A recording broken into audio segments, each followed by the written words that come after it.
Welcome back everyone to another Hearts of Iron 4 Dev Diary. I know I haven't done the last two, and I know I'm late for this one, but hey, who gives a shit? I didn't think they were all that interesting. This one, however, kind of is. It's about the Warlords. So the Warlords are going to have a focus tree in Waking the Tiger, and they're all going to have the same focus tree, all 5 Warlords: Shanxi, Xibei, Sanma, Xinjiang, Yunnan, and Guangxi Click, which is kind of interesting because, I mean, clearly they did not want to, spend too much time making focus tree for each warlord. But this kind of sets up some interesting options, which I'm going to go over soon. Very quickly, let's just go over what the Dev Diary says. So, before, of course, the warlords got annexed by Nationalist China once the war with Japan started and the United Front event fired. This time, it's not going to happen. Apparently, there's still a way for the nationalist players to take over the warlords, most likely through their focus tree, which I do not remember right now. And then, well, just with good old-fashioned killing them. And, of course, it may just take effort and resources that the nationalist player may not be able to spare, although, hey, who knows. So, very quickly, this is the focus tree. Let's just go over it. You can either support the nationalists, the communists, or just have a generic opposition. You have a very small industrial tree, which looks like a little tiny bit of research bonuses, most likely. Yeah, infantry equipment, support equipment / artillery, industry, and then some industry. There's some free factories that you can get, but nothing really too major, because this is all meant so that once you, as you can see, go down to power struggle, the Yan'an incident, or proclaim rival government, you are going to have access to the nationalist / communist focus tree, depending on what you're going for. I wonder which focus tree you're going to get with proclaim rival government. Most likely just the nationalist one, because the nationalists and the opposition most likely are going to be more similar than the opposition and the communists. This is kind of interesting, although, I mean, none of the warlords really, like, historically speaking, supported Mao Zedong. Although it kind of gets close to that with Shanxi. Yan Xishan, the leader of Shanxi, is an interesting character.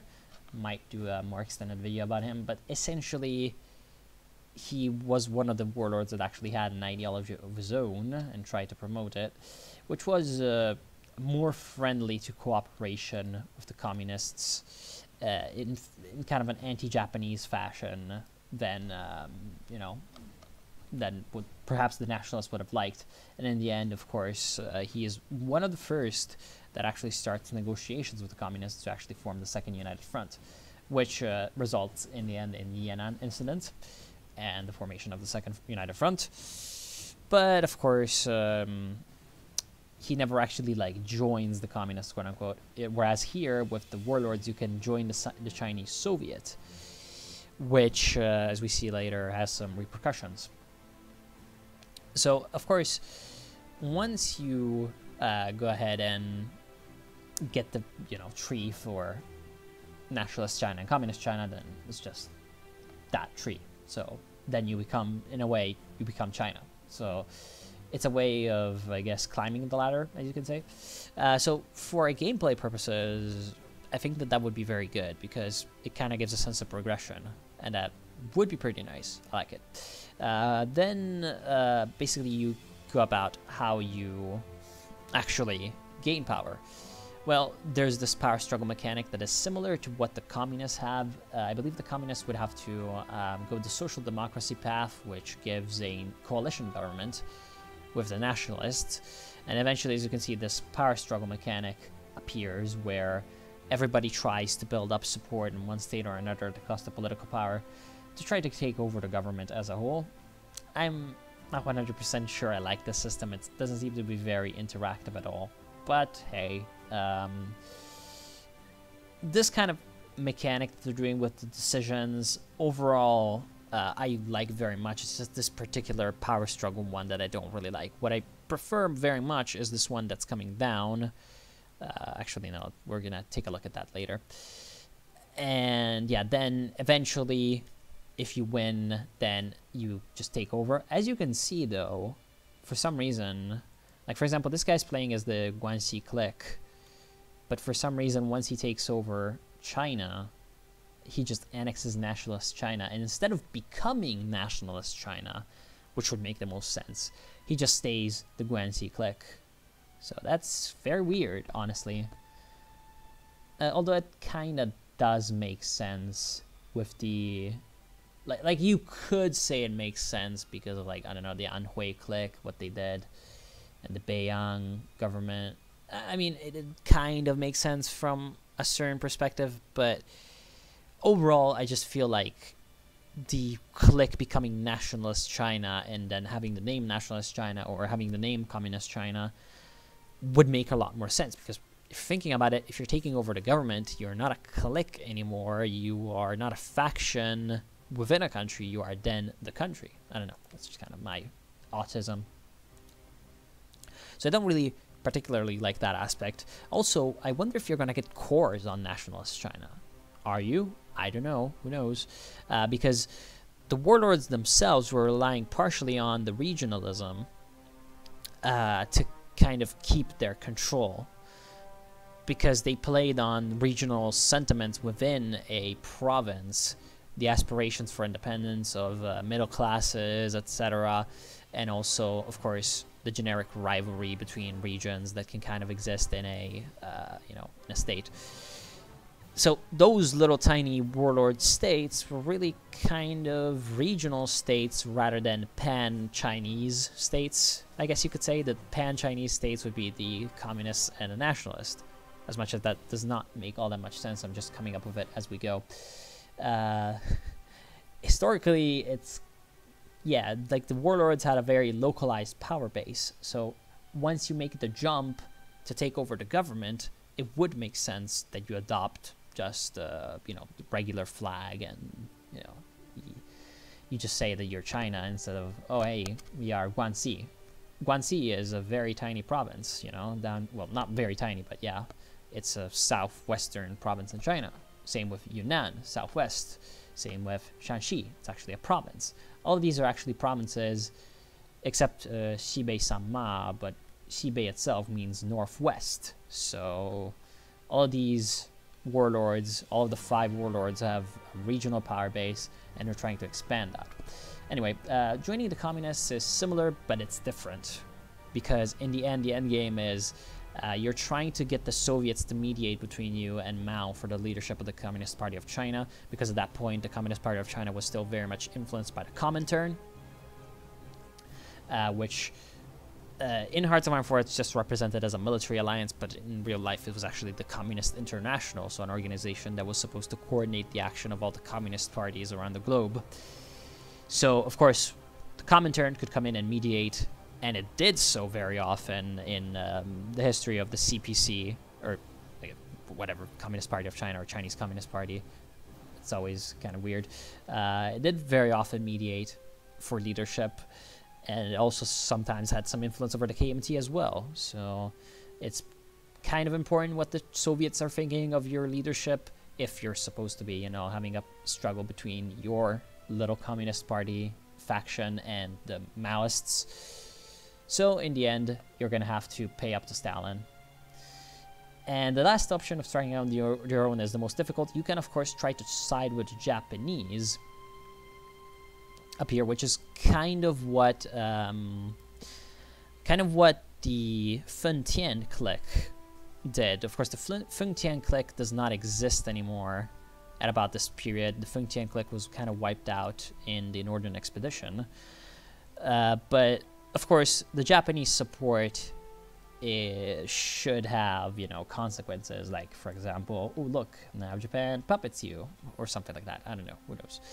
And, of course, there's no guarantee that they will accept, and you will be training one overlord or another. So you have to fight against the Japanese then and try to gain your independence again.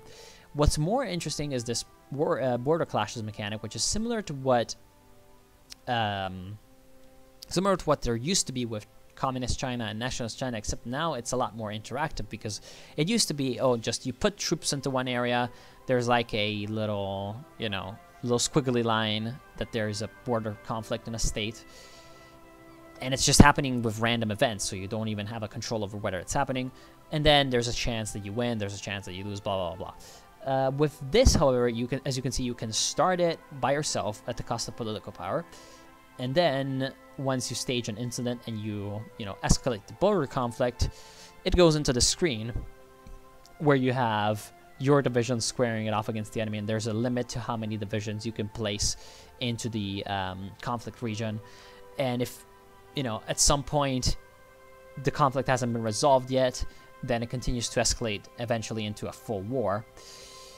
Whereas if you do not escalate and you manage to beat back the enemy or something, then you just get the state that you were fighting over. So that's actually a very nice mechanic, because it can also help with making a few, like, for example, modern day mobs make a little bit more sense. And overall, I just like the mechanic, just having to, you know, having the option of fighting some enemies without fully going to war with them.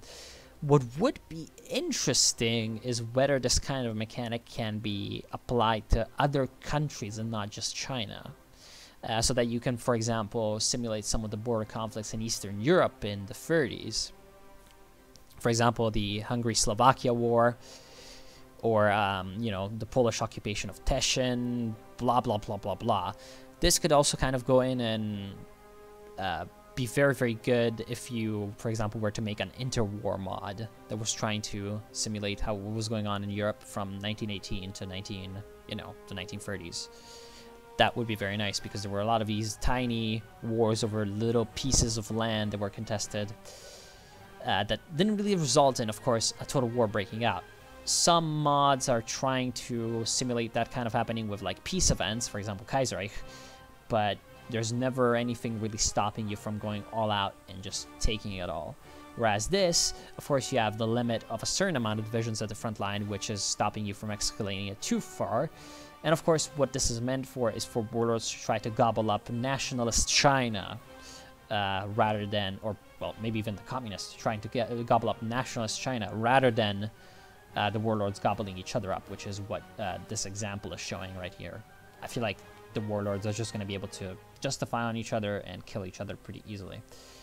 The fighting will continue for a good amount of time. If no one has emerged victorious by the time it runs out, the conflict is considered to be a stalemate. Also, this could happen. And this, of course, is a victory for the defender, because, well, they're not the ones attacking. So if you defend, you're like, yay, and you get some PP. PP looks like it's going to be very important for China, because as you can see, all these decisions cost a lot of political power. So I wonder what's going to happen. With that, are they going to have any kind of PP modifiers, you know, that they can take advantage of, or are they just going to have to roll without, for example, any particular high amount of advisors? I don't know, who knows. And then, yeah, that's basically about it. It's really interesting what they're doing with this border conflict. I like it. What I kind of am concerned about is how the AI is going to be able to handle all of these. This is, of course, always a concern whenever they're adding new features to Hearts of Iron 4, but because the AI is just kind of notoriously derp. But what's even more kind of concerning for this one is that, well, I haven't played vanilla in a while, but when I used to play vanilla, the Nationalist Chinese AI had a lot of problems. And this focus tree for the Warlords seems like is gonna just increase the amount of bad things that can happen to Nationalist China pretty exponentially, because now you have 5 Warlords going down this focus tree, which is relatively small. So there's a decent chance that somebody might just get down to one of the important focuses just in time for the Japanese to start, you know, declaring war, because the Japanese usually, well, depending on, of course, if you're on historical focus or not, but usually in about a year or two, they're going to declare war on you as Nationalist China. And if every one of these focuses is 70 days, of course, a little over 2 months, well, look at that. That does not really take all that long to get down to the last focus and get, you know, some decisions that you can use to really damage the nationalists. For example, getting to the rival government would just take 1, 2, 3, Yeah, 1, 2, 3, 4, 5, 6, 7, 8, 9 focuses. So that would be, yeah, that would be like 6. Yeah, it would be a little over a year and a half of just taking those focuses. So if the Japanese are slightly late, or a little late, or very late in declaring war on China, you can get down there and significantly weaken the kind of resistance that China is going to be able to put up. Also, it seems like once you take over the government, you inherit nationalist Chinese divisions, as you can see right here. I'm just going to show it. The Guanxi clique definitely has a little too many divisions for what it's supposed to have, and it also has a navy in Shanghai, which they definitely are not supposed to have. So yes, the Guanxi clique gets all the nationalist Chinese divisions. Most likely, whenever you win a power struggle, that's going to happen, and you gain all the divisions for nationalist China. So that's going to be a little bit of a help, at least, against Japan. But overall, going to be very fun to play, most likely. Still, I'm kind of concerned about how the AI, especially the nationalist China AI, is going to deal with all of this, and whether or not this is going to make Japan perhaps a little bit too overpowered. One thing that's kind of sad is that, again, since it doesn't usually take all that much for Japan to actually declare war on the Chinese, all of this that they're going with the inter-Chinese mechanics isn't going to really have a lot of time to play out. I mean, if Hearts of Iron were to start from 1933, when the, before the Long March, that would be very, very interesting. So you could have the Jiangxi Soviet, and then all the different warlords fighting each other, and perhaps, have the Japanese intervention in Manchuria have a part to play that in there as well. And then, so that the Chinese players would have a little bit more time to have this kind of mechanic play out, whereas right now you're basically forced to try to rush down some of these mechanics to get, the government, and try to have at least a chance of fighting off the Japanese. Who knows, though? I want to thank you all for watching. I hope you have enjoyed. I will see you soon.